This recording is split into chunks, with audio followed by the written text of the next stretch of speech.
Good day everyone. My name is Bryson Z. Perdiz and I'm going to watch the documentary about the sinkhole by KMGS. So let's start. Nilamon ng pangamba kamakailan ang mga tiga-Bangkok sa Thailand nang ang bahagi ng kalsadang ito Wow. What happened? bigla na lang gumuho. Why Ang mga poste at linya ng kuryente underground? nahulog sa butas na nasa 50 What meters happened? daw ang lalim. Ang butas, isa raw sinkhole.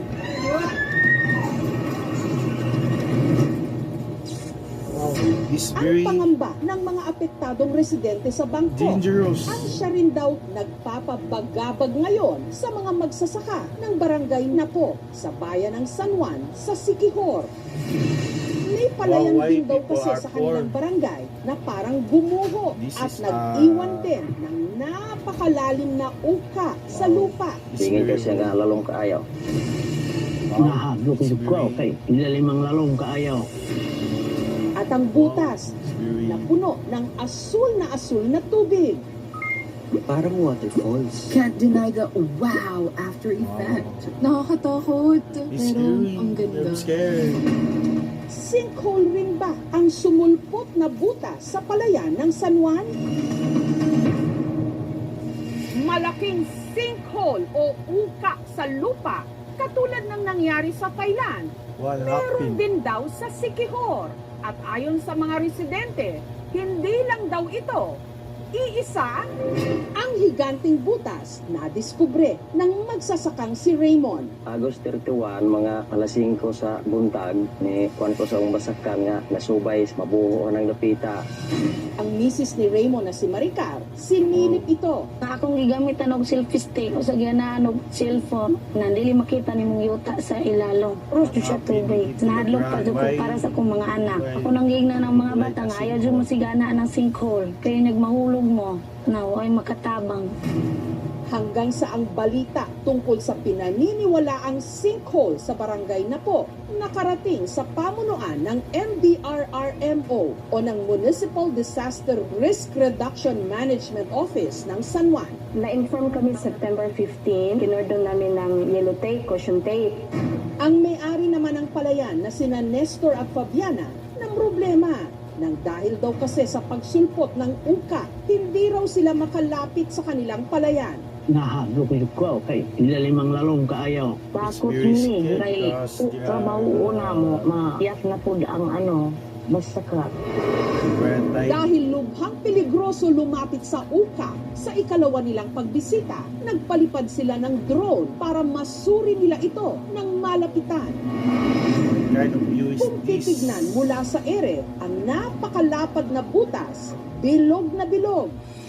Look like Ang pusod nito, parang isang maliit na lawa kung saan ang naipong tubig sa loob, asul na asul. Sa loob, may parang nabuuring mini waterfalls.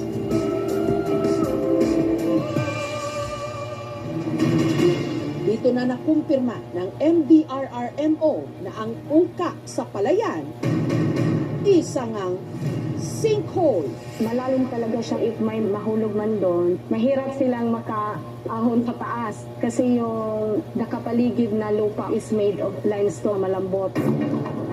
Ang mga tiga-barangay na po, hindi na raw nagulat sa kanilang lugar kasi marami raw talagang What happens when a geological disaster looks like a stunning natural wonder? That's what a GMA Public Affairs reports on Siquijor. Sinkhole, honestly, you have to see the drone footage. It's wild. The best part is easily visual. The blue water in the mini waterfall. Inside the crater are shockingly beautiful. But the reports quickly grants this receptacle in reality. We learn the sinkhole is about 30 meters deep. That's a 3-story building. People in the entire area is prone to This due to its soft limestone. The report does a great job of highlighting the human cause. This is not just a science story, it is a livelihood story. Farmers have zero incomes because they cannot access their land, feeling trapped in a hole of uncertainty. It is a stark reminder that the beautiful things in nature can also be incredibly dangerous. Ultimately, this is a regional reviewing is a high quality journalism that balances the visual with the serious hazard in the need for a public safety.